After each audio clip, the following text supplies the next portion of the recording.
warahmatullahi wabarakatuh. Apa kabar nak? Semua sehat? Ya, Bu Ustaz. Alhamdulillah kita dalam keadaan sehat. Sehingga kita dapat lagi bertemu pada pelajaran geografi pada hari ini. Sebelumnya ada baiknya kita berdoa terlebih dahulu. Silakan Vito, pandu kawannya untuk berdoa. Baiklah, link presensi atau daftar hadir pada hari ini sudah Ibu kirimkan di WA. Silakan nanti kamu isi. Absensinya dapatnya pada tanggal 28 Oktober untuk memperingati Hari Sumpah Pemuda. Sebelumnya, siapa yang masih ingat materi kita sebelumnya? Pola persebaran desa.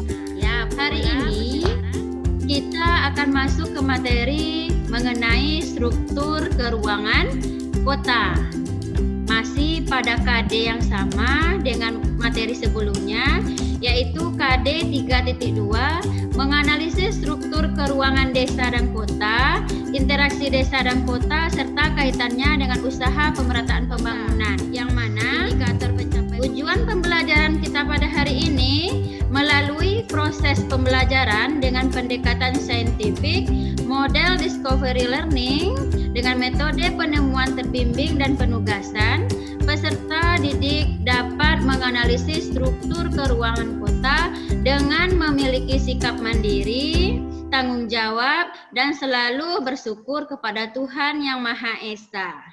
Nah, itu adalah tujuan pembelajaran. Apakah sudah pernah kamu pergi ke kota? Pernah, Bu. Pernah. Ke kota mana? Baru. Kota Pekanbaru. Baru. Semua sudah pernah ke Kota Pekanbaru. Tempat apa saja yang kamu kunjungi? Pusat kegiatan. Kota, dilihat dari sejarahnya, kota pada hakikatnya lahir dari berkembangnya dari suatu wilayah pedesaan. Akibat tingginya pertumbuhan penduduk dan pesatnya ilmu pengetahuan dan teknologi, maka bermunculan permukiman-permukiman baru. Selanjutnya diikuti oleh fasilitas-fasilitas sosial seperti pasar, pertokoan, sekolah, tempat hiburan, dan banyak lagi yang lainnya, hingga terbentuklah suatu wilayah yang dinamakan dengan kota. Untuk kegiatan kita hari ini, Ibu sudah mengirimkan melalui WA LKPD. Sudah kamu baca? Untuk membantu kamu nanti menjawab LKPD tersebut, ini ada video. Silakan diamati sendiri. Ada linknya. Ini dia. Boleh kamu buka saja link ini nanti. Selesai. Silakan ya. Silakan kita presentasi. Siapa duluan yang mau mempresentasikan? Dika? Baiklah, saya akan mempresentasikan gambar 1. Teori konsentris. Keterangan. Zona 1 adalah daerah pusat kegiatan atau DPK. Zona 2 peralihan atau zona perdagangan beralih ke permukiman. Zona 3 permukiman kelas pekerja. Zona 4 permukiman kelas menengah. Zona 5 penglaju atau zona permukiman beralih ke pertanian. Uraian 1. Teori konsentris. Uraian 1. Penggunaan lahan kota yang perkembangannya bersama-sama keluar sehingga membentuk lingkaran berlapis-lapis. Teori keuangan kota yang pertama tadi adalah teori konsentris. Teori konsentris ini dikemukakan oleh ahli yang bernama Ernest W. Burgess yang meneliti struktur ruang kota Chicago. Teori ini menyatakan bahwa daerah perkotaan telah berkembang sedemikian rupa dan menunjukkan pola penggunaan lahan yang konsentris, Menurut Burgess, suatu kota akan berkembang membentuk 5 zona konsentris yang setiap zona mencerminkan penggunaan lahan. Nah, Teori yang kedua adalah sektoral yang dikemukakan oleh Hammerhead. Teori sektoral dikemukakan bahwa pola penggunaan lahan kota cenderung berkembang berdasarkan sektor masing-masing sesuai dengan potensinya. Nah, ada yang mau menambahkan jawaban Lian? Sektoral ini merupakan perkembangan dari teori konsentris yang dikemukakan oleh Hammerhead. Menurut teori ini, struktur ruang kota cenderung lebih berkembang berdasarkan sektor-sektor daripada berdasarkan lingkaran-lingkaran konsentris. Selanjutnya, teori yang ketiga, silakan. Inti ganda yang dikemukakan oleh Harris dan Ullman. CBD.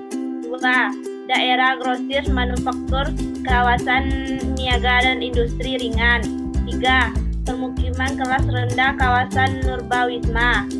4. Permukiman kelas menengah, kawasan Madiwisma. 5. Zona daerah permukiman kelas tinggi, kawasan Adiwisma. 6. Daerah manufaktur berat, kawasan pusat industri berat.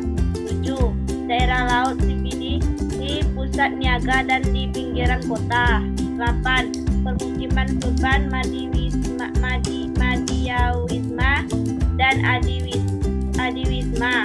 9. Daerah industri urban upah kota, kawasan industri. Dari ketiga teori tersebut dapat kita contohkan kepada Kota Pekanbaru. Kota Pekanbaru berasal dari sebuah pasar atau pekan di tepi Sungai Siak. Kota Pekanbaru sekarang merupakan salah satu sentral ekonomi terbesar di Pulau Sumatera dengan tingkat pertumbuhan, migrasi, dan urbanisasi yang tinggi. Jadi, perkembangan dari ketiga teori tersebut, Kota Pekanbaru mendekati teori konsentris karena hanya ada satu CBD atau zona pusat kegiatan di sekitar Jalan Sudirman. Daerah perekonomian dekat dengan Kesimpulan, teori keruangan kota ada 3, yaitu konsentris, sektoral, dan inti ganda. Ya, Teori yang mendekati dengan kota tempat tinggal adalah teori konsentris karena hanya ada satu CBD di Jalan Sudirman, daerah perekonomian dekat dengan pusat kota, serta permukiman kelas menengah dan elit menjauh dari pusat kota.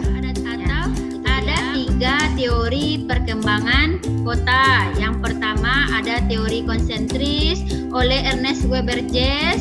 Yang kedua ada teori sektoral oleh Hammerhead. Dan yang ketiga teori inti ganda dikemukakan oleh Harris dan Ullman. Nah, nanti setelah ini Ibu akan memberikan evaluasi yang sesuai dengan teori perkembangan kota dan analisis dengan daerah tempat tinggal kita. Ini ada linknya, akan Ibu kirimkan melalui WA group. Silakan nanti kamu jawab. Batas waktunya sama dengan yang kemarin. Selanjutnya, pertemuan selanjutnya nanti kita akan membahas materi interaksi desa dan kota. Terima kasih Bu Saprila. Ya, kita akhiri dengan mengucapkan Alhamdulillahirabbil alamin. Demikian. Sampai bertemu lagi pada pertemuan selanjutnya. Assalamualaikum warahmatullahi wabarakatuh. Waalaikumsalam. warahmatullahi wabarakatuh.